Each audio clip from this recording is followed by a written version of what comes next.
Critics argue that it paves the way for CBDC-like environment, granting the government unprecedented control over the economy. A CBDC, if introduced, could significantly impact monetary policy, financial stability, and individual financial freedoms. Concerns about the potential for CBDCs to replace physical cash, leaving customers more exposed to surveillance and the control of central authorities.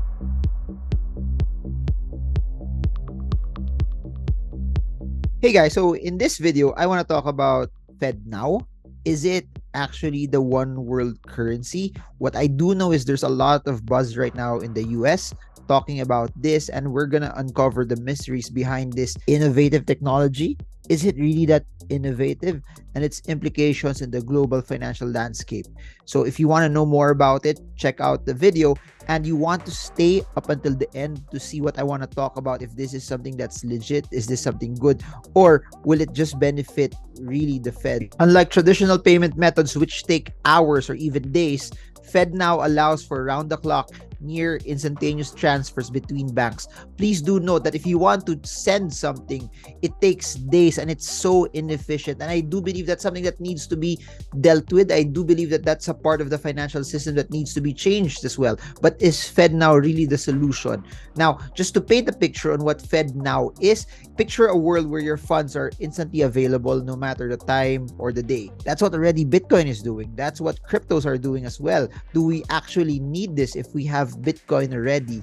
Now, we're going to talk about also, is FedNow a one world currency? It's indeed a centralized payment system, but it's backed by the Federal Reserve.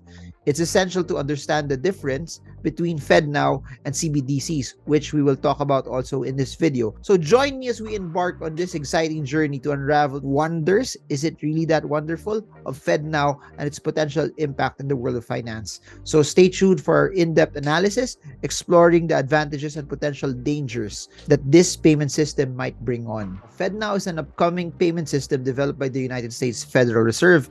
It aims to enable near instant payments between banks, providing round-the-clock payment service for U.S. residents. With FedNow, individuals and businesses will be able to make real-time payments directly between their bank accounts, making transactions faster and more efficient compared to traditional payment methods. But isn't that existing already? The Federal Reserve's FedNow system will act as a government-backed competitor to the existing private sector alternatives, such as third-party apps like PayPal or Venmo, which I do believe PayPal and Venmo are doing a really good job already. It's not a CBDC, but it shares some characteristics with CBDCs, which we'll talk about later. Raises a lot of concerns among privacy advocates and experts, which is really valid concern, especially all of the talk about surveillance right now, all of the talk of tech companies watching everything that we do. The system is being developed to enhance the speed and accessibility of payments, making it more convenient for individuals and businesses to transfer funds. The rollout of FedNow has sparked debates about consumer privacy, potential government surveillance, and the impact on the private sector competition and innovation in the financial technology space. As it's now here, discussions around FedNow's implications for the broader financial ecosystem continue to evolve. And now let's talk about the dangers of FedNow. It could lead to an intrusion into consumer privacy, and one of the primary concerns surrounding FedNow is its impact on consumer privacy. This real-time payment system, the Federal Reserve will have access to intimate details of consumer transactions without need for a warrant. This raises significant privacy concerns, as the government entity could potentially share the sensitive data with law enforcement agencies. Furthermore, there are worries about the vulnerability of this data to hacking. Given the US government's track record on data breaches, these privacy implications have led to skepticism among those who value their financial information's confidentiality. Number 2, crowding out private sector competition. So this is another aspect of FedNow's potential to crowd out potential private sector competition. As government-backed competitors to existing private fintech and cryptocurrency providers, FedNow enjoys government subsidies and regulatory power. This could create an uneven playing field, favoring the government-backed service over private alternatives. As a result, it may stifle innovation and limit consumer choices in the digital payments space, potentially leading to monopolistic control over the market. Although FedNow is not a CBDC in and of itself, it does share some characteristics of CBDCs. Critics argue that it paves the way for CBDC-like environment, granting the government unprecedented control over the economy. A CBDC, if introduced, could significantly impact monetary policy, financial stability, and individual financial freedoms. Concerns about the potential for CBDCs to replace physical cash, leaving customers more exposed to surveillance and the control of central authorities. FedNow in the future.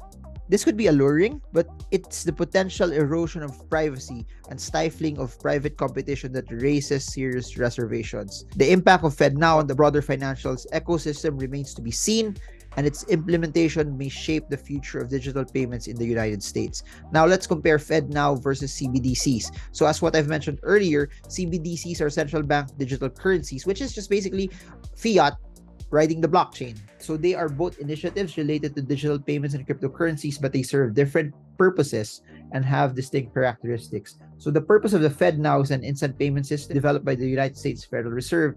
It aims to provide real-time, round-the-clock payment services between banks, allowing individuals and businesses to make fast and efficient transactions directly between their bank accounts. While a CBDC, on the other hand, is a digital form of a country's national currency issued by the central bank. It serves as a digital representation of a physical currency and is backed by and regulated by the central bank. The issuer, FedNow, is developed and operated by the United States Federal Reserve, which is the central bank of the United States. Please do notice there could be CBDCs in different countries, but essentially, if you're just talking about the United States, the CBDCs also should be issued by the Federal Reserve in the United States.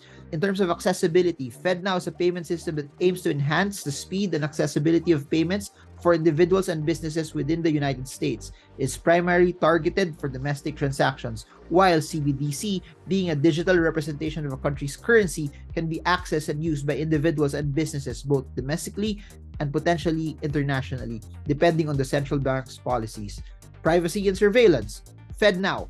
Concerns have been raised about consumer privacy for FedNow, as it may allow the United States Federal Reserve to access detailed information about consumer transactions without a warrant. CBDCs also raise concerns about privacy, as central banks may have access to transaction data. However, privacy features and the level of transparency can be depending on the design of the policies of each CBDCs. But if you look at it, how China is structuring it, expiring tenure of the CBDC of money, forcing people to actually spend it. And the thing about that is they could lock out your money also whenever they would want. And we've seen that happen in other countries as well.